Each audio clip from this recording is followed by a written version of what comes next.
عملا بالإذن الصادر عن السيد وكيل الجمهورية لدى محكمة تمالوس التي نهت مصالح الدرك الوطني جميع المواطنين أن الشخص الظاهر في الصورة أدناه المدعو بائع مشتبه في تورطه في قضية القتل العمدي. في هذا الصدد توجه مصالح الدرك الوطني بسكيكدا نداء لكل شخص يكون قد شاهد المشتبه فيه للتبليغ عنه أمام المصالح الأمنية. يذكر أن الشخص أدناه قام بقتل وذبح السيد رحمة الله عليه بوعلام جقريف الذي وجد مذبوحا داخل صندوق سيارته بمنطقة لحوارك قرية عين الرويبح في بلدية بين الودان بسكيكدا.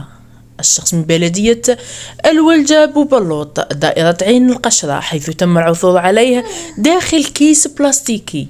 الجاني كان بصدد محاولة دفن الضحية إلى حد ما تفطن له صاحب اسطبل لتربية المواشي الذي قام بمحاصرته هو وسكان المنطقة، وأخبروا الدرك الوطني بالجاني، لكن الجاني قام بالهرب مهددا إياهم بسلاح أبيض.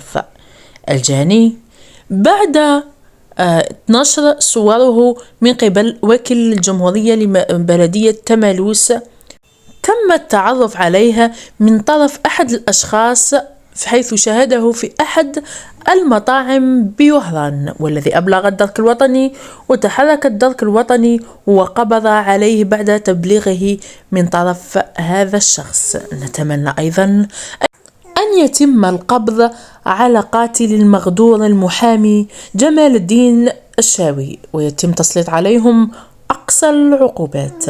نتمنى أيضا الرحمة مرة أخرى على الفاقدين جمال الدين الشاوي وبوعلام جقريف.